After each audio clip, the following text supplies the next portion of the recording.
Hello,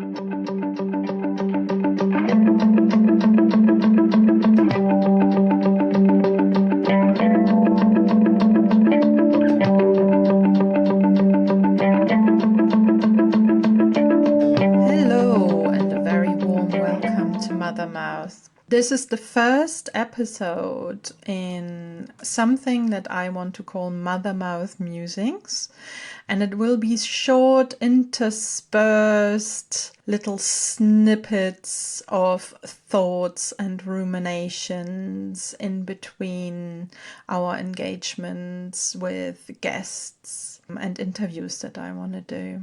So if you're new to this, I'm Stephanie Wiechowski. I'm an artist, herbalist, and mother of a 7-year-old. And Mothermouth is mainly about looking at major rites of passages, body connection, pleasure, joy, body sovereignty. But with Mothermouth Musings, I also would like to look at some other stuff that has been going around in my head.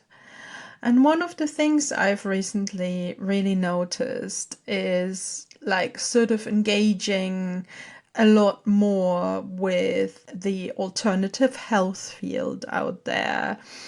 The kind of equalization of sharing knowledge through online courses and platforms with, our widespread internet use really now, which is fabulous and wonderful. It really equals the playing field.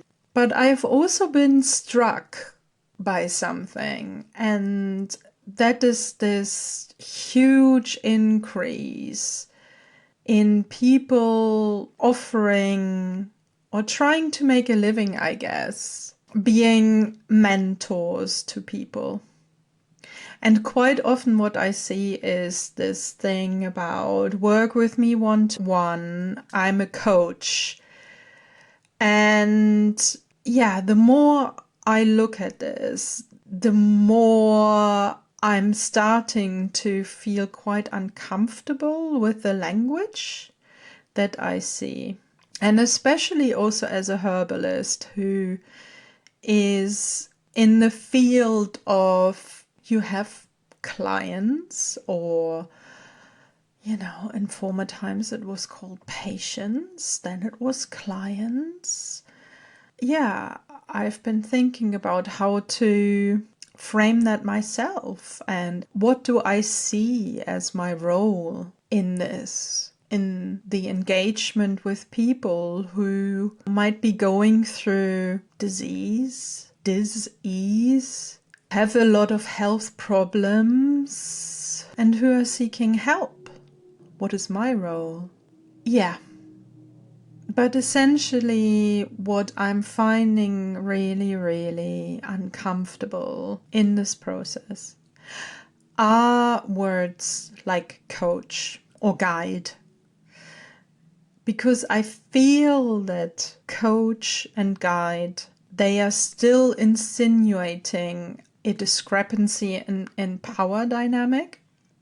It still suggests that there is the coach or the guide who knows more than the person that is being guided or coached, and that person is being led somewhere. So it reminds me very much of very old hierarchical structures where there is an authority and you kind of give up your power to this authority who then guides you. So the very old school student and teacher, doctor and patient, healer and the person seeking healing relationship.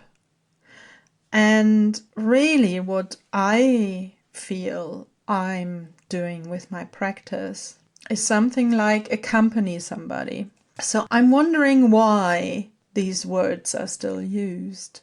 Why we are not using or changing our language around this dynamic. And it's a very dynamic process to something like accompanying, or maybe I'm an accomplice on a journey. And And what I'm also noticing is how in this world of medicine and maybe spiritual healing, a lot of people are still working in this kind of old paradigm of hierarchical structures. But they also seem to work very much within the structure of capitalism. And what do I mean by that? It just seems to me, and I'm really happy to hear other people's points of view about this. Maybe I'm just not seeing clearly. But it seems to me that it's very much whoever shouts the loudest and who has the best marketing strategies on social media or elsewhere or online, uses the best search engine optimization, has enough people to support them in this, and money too. They tend to get the most attention and also a certain amount of following. And so that there seems to be this kind of commodification of knowledge. And I'm sort of wondering, will real wisdom at some point inform our society and the structures of our society on a grander scale? If the people that are being regarded as these wisdom keepers are still very much, as I see it at this moment in time, functioning within structures or upholding structures which I feel are something we need to, in the long term, dismantle, because they perpetuate hierarchy and devaluation of what everybody can actually contribute. So there is this aspect of the internet and our online world and how we are sharing things, which is really something, or has this absolute incredible potential of leveling the playing field and really taking everybody's contribution, gifts, voice into account. But that right now it is not functioning like that for some reason. So something within, or something that this real possible egalitarian way of communication has been influenced by a structure which constricts its innate essence somehow. And I'm wondering how this can be changed, how we can work on something where we tread within all these muddy waters and we tread together a little bit in like an egalitarian council situation, where yes, you have to sort of earn your worth or your will to sit on the council, but then everybody is listened to in equal measure.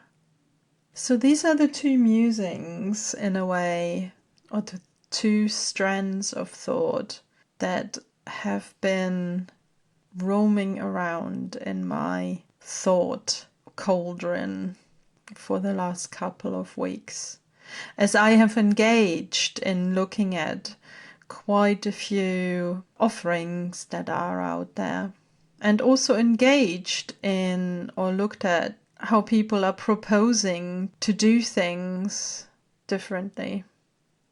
So I'm guessing what I'm saying, or I'm trying to say in a little bit more detail, with deconstructing the word usage of something like coach or guide, is that what is being proposed with a lot of coaching that is out there now is that people get coached to step into their full power. However, just by the innate sense that you do that through consulting or doing this journey with an authority, it is nearly like undermining exactly that, what is being proposed. So it's a little bit like the idea that Bayo Akomolafe proposes in his idea of setting up the emergence network, that maybe how we are responding to the crisis, or what we perceive to be the crisis, is actually perpetuating the crisis.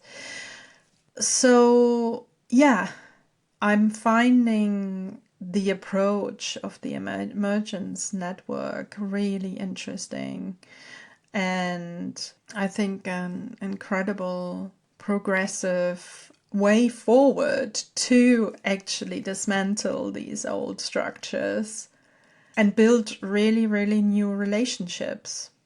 Another interesting person who's doing stuff in that area is Phoebe Tickle, and she has set up or works with something called imagination activism, where again the group and everybody in this participating group is actively imagining new ways and imagining the future collectively. So, yeah, these are my musings for today or for the last few weeks. They have really been triggered by the use of language and what this implies in the online health and spiritual field. So I hope you enjoyed my musings and you will check out the Emergence Network and Phoebe Tickle's work. I will post this in the show notes. And yeah, I hope it has just given everyone a little bit food for thought. It is still food for thought for me. I'm still thinking about all of this. Yeah. Thank you for listening.